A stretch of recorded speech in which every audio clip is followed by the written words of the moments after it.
सूरज डाल करना देखिए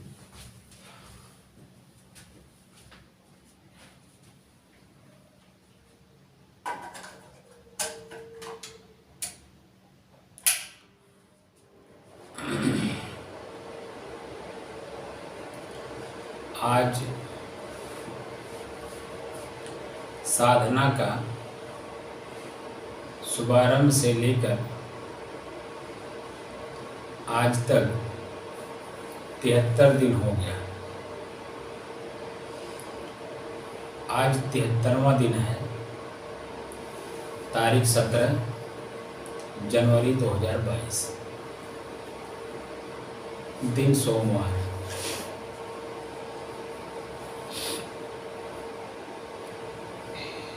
आज मेरे मन में एक भाव आया। अभी तक तो मैं सामान्य रूप से श्वास देखने की कला, प्रयोग करने की कला, जानकर समझकर शांत करने की कला सभी के लिए एक साथ बताया।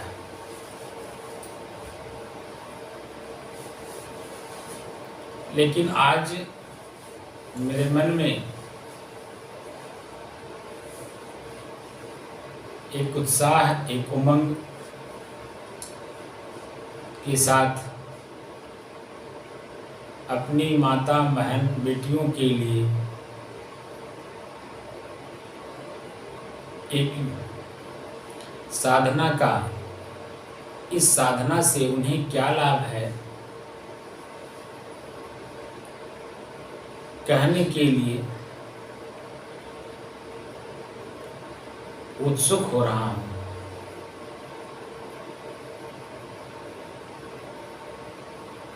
हमारी माँ, बहन, बेटियां जहां भी हों, जैसे भी हों, जिस रूप में हों,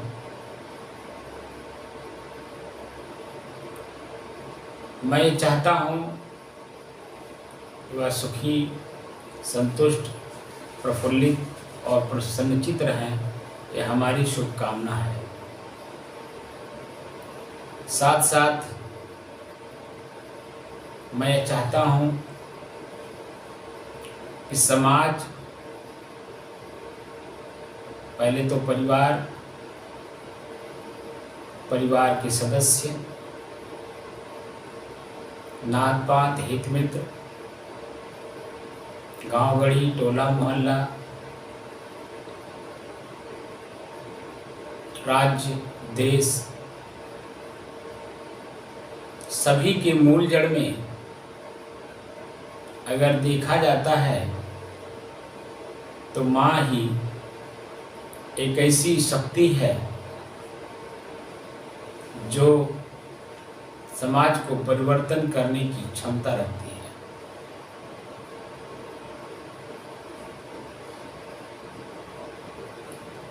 और दुख, पीड़ा, दर्द से वह भी कराती है।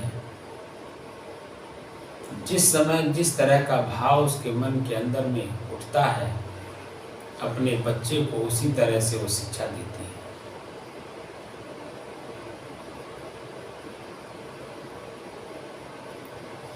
और शिक्षा देकर उसी तरह उसे समाज में जीने की कला सिखा देती है। जो भी बच्चे जिस दिशा में जा रहे हों, उसमें पूरा योगदान माता का होता है। शांत चित्त से, एकाग्र मन से और स्थिर मन से समाज को देखते हुए माँ बच्चे को जिस तरह से शिक्षा देती है, दूध के साथ भावनाएं जिस तरह से होती हैं, उस तरह से उनका बच्चा समाज के साथ उसी तरह से व्यवहार करते हुए आगे बढ़ता है। माँ अगर सावधान है, सतर्क है बच्चे के प्रति, तो बच्चा निश्चित है कि वह विद्वान, संत, एक अच्छा नागरिक, समाज का जिम्मेदार आगे चलकर जरूर बनता है। माँ अगर लापरवाह है, बच्चे के प्रति किसी भी प्रकार की कोई चिंता नहीं है, समाज के प्रति अपना कोई दायित्व तो नहीं समझना चाहती है, तो निश्चित है बच्चा रास्ता गलत पकड़ लेगा। और जब गलत पकड़ेगा तो किस दिशा में जाएगा कुछ पता नहीं। समाज में पुरुषों को जिन जिन दिशाओं में देखा जाता है, जो जो कार्य करते हुए देखा जाता है, उसमें बहुत बड़ा कष्ट होता है, पीड़ा होती है। और उसमें पूरा रोल जमीनी स्तर पे अगर देखा जाए तो माँ की अपनी ही भूमिका दिखाई देती है। मन शांत है, मन एकाग्रचित है, मन स्थिर है, तो निश्चित तौर पर बच्चे का पूरा ख्याल रखती हैं माताएं। शुरुआत कहाँ से होती है? माताएं इस बात को जानती हैं, फिर भी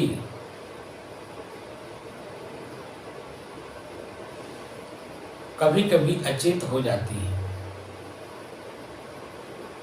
और जैसे अचेत होती हैं, परिस्थितियों बस बच्चे के अंदर में उसी तरह से भाव जग जाता है।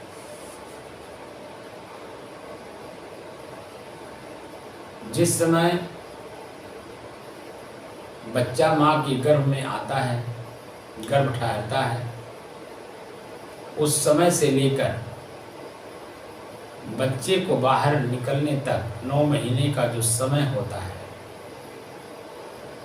माँ का सोचना,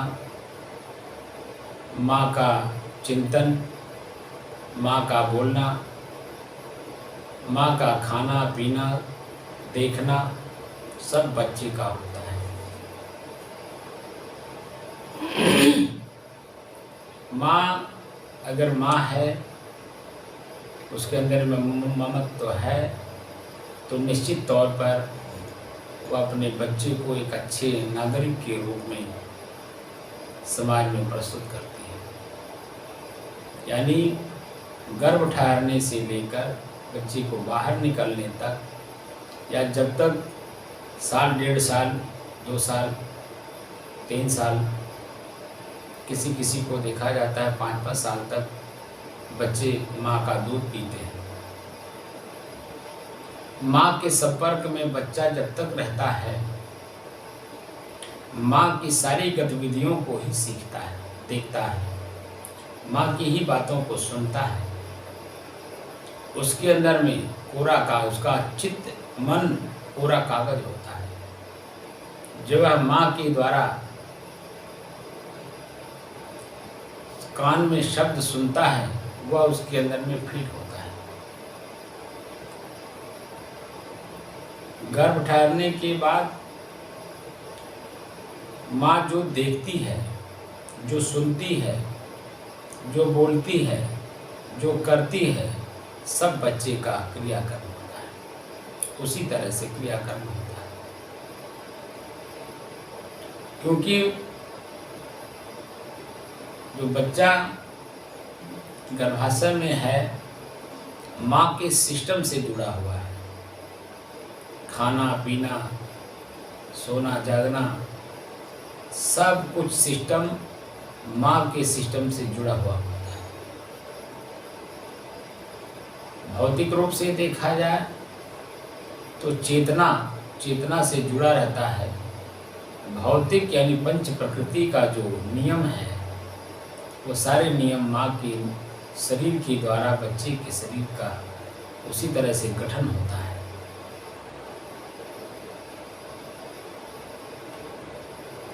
हमारे पूर्व के ऋषियों ने इस बात का ख्याल रखा है, क्योंकि उन्हें पता था इस बात का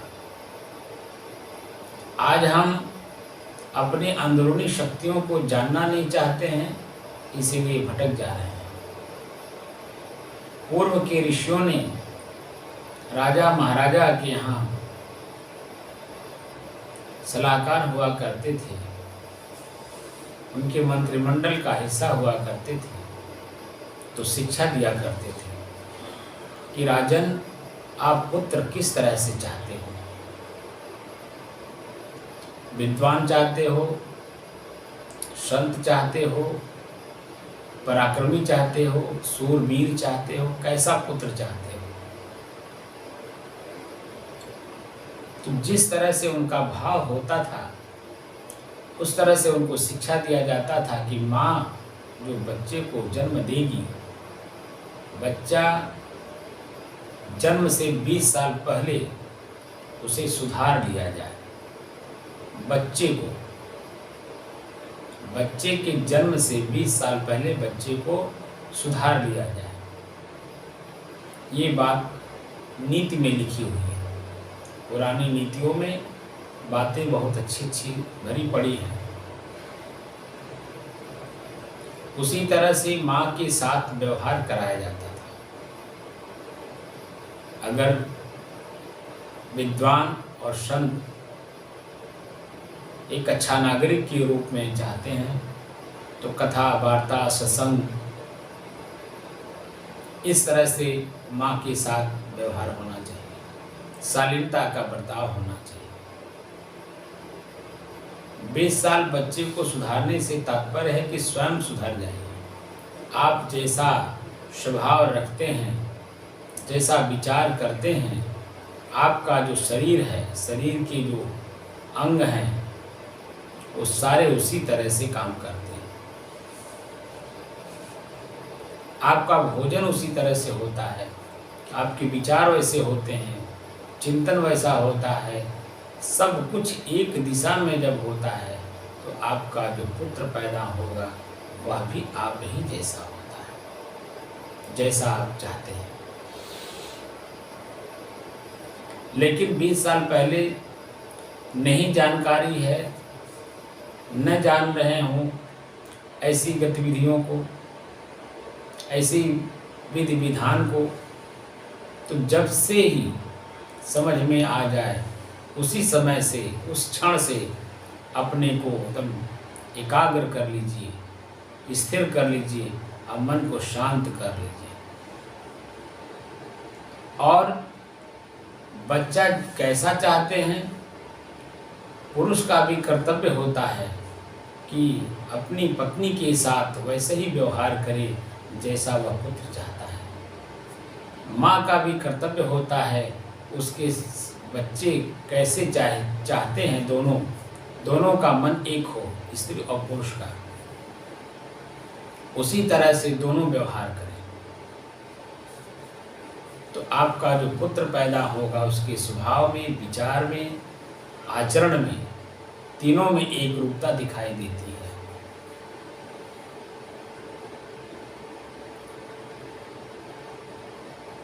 ज़्यादातर पुरुषों को देखा जाता है कि वह इस बात को समझ ही नहीं पाते हैं।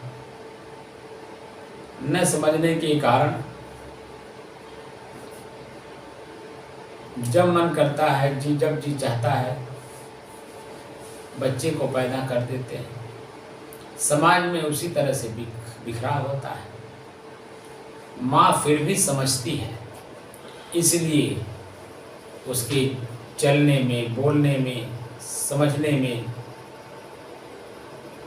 क्रिया करने में, हर जगह पे वो सतर्क और सावधान जो महिला रहती हैं, माताएं रहती हैं, उनका बच्चा उसी तरह से भाव लेकर के जन्म लेता है, क्योंकि भाव प्रधान होता है।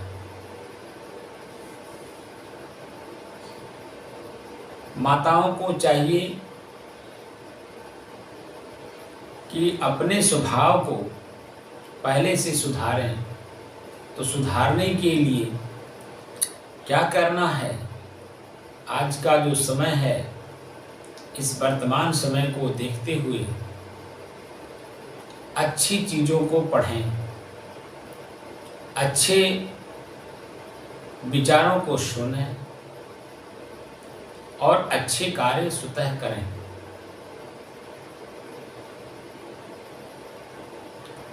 और बच्चे को उसी तरह परवरिश करें जैसा आप चाहती हैं, क्योंकि आपके सोचने से, आपके बोलने से, आपके क्रिया करने से सारा क्रिया बच्चे का होता है। आप प्रफुल्लित हैं, प्रसन्नचित हैं, बच्चा भी आपको अनुभव होता है।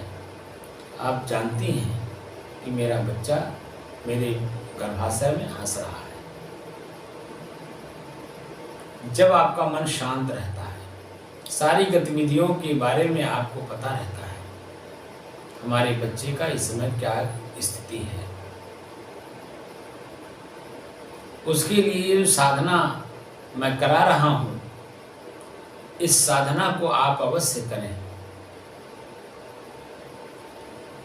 आपके पास पर्याप्त समय रहता है, शांतचित होकर अपने कार्य को करें।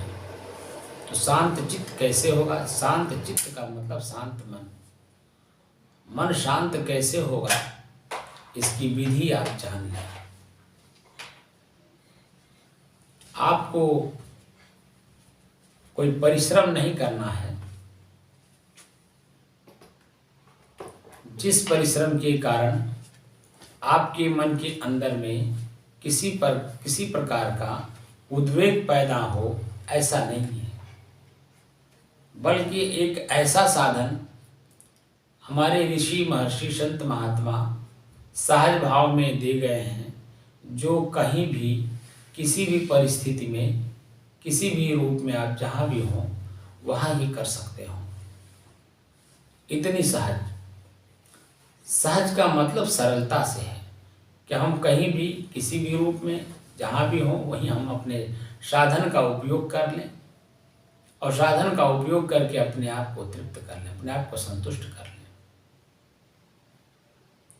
ईश्वर और भगवान, ये दो शब्द बहुत ही सहज हैं, बहुत ही सरल हैं। हमारे ऋषि महर्षि संत महात्मा कठिन से कठिन परिस्थितियों से गुजरते हुए, सहज करते हुए, वेद काल का जो भाषा है वो संस्कृत से भी परे है, वह संस्कृत भी नहीं है।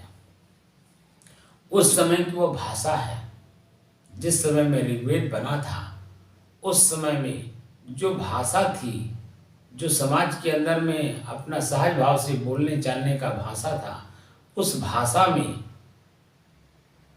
उस ग्रंथ को लिखा गया है ताकि सभी लोग समझ लें सहज भाव में। लेकिन समय के परिवर्तन के साथ साथ सारी चीज़ें परिवर्तित हो जाती हैं। बोली, भाषा, रहन सहन, खान पान, हर चीज़ परिवर्तित हो जाती है। तो परिवर्तित होते होते सहज चीज़ों को, जो सहज भाव में समाज में चल रहा था, उसे कठिन बना दिया गया। कठिन बनाते बनाते इतना कठिन कर दिया गया कि जो सहज था वो आज इतना असहज हो गया है। अपने को समझने की बजाय हम दूसरे के पास जाकर गिड़गिड़ाते हैं। गिड़गिड़ाना अपने लिए, हम स्वतः वही हैं जो सामने वाला है। सोहम शब्द का अर्थ ही होता सो जो स पर ओ की मात्रा है। जब हम सोहम शब्द को संधि विच्छेद करते हैं, शब्द को जानने की कोशिश करते हैं, तो संस्कृत में स पर ओ की मात्रा जब वो सोहम, तो सह अम अहम होता है। सह अहम जुड़ता है तो सोहम होता है, टूटता है तो सह अहम होता है। तो सह माने वह, अहम माने मैं। जो सामने वाला है, जिस शक्ति से शक्तिमान है, वही शक्ति मेरे अंदर में भी है, मैं भी हूँ। अहम स्वयं हूँ मैं। सो हम सिर्फ शब्द को रटते हैं, भाव को, अर्थ को, क्रिया को जानने की कोशिश नहीं करते हैं, जो कि वह सब विद्वतापूर्ण संस्कृत का शब्द है। संस्कृत के व्याकरण पढ़ने वाले भी बस सिर्फ पढ़ते चले जाते हैं, स्थिर मन से जानने की कोशिश नहीं करते हैं, जिसके कारण दुखी के दुखी बने ही रह जाते हैं। सो हम प्रज्ञानम ब्रह्म, ज्ञान ही ब्रह्म है। जो ज्ञान सामने वाले के अंदर है वही ज्ञान मेरे अंदर में भी है। ज्ञान से तात्पर्य चेतना से है। चेतना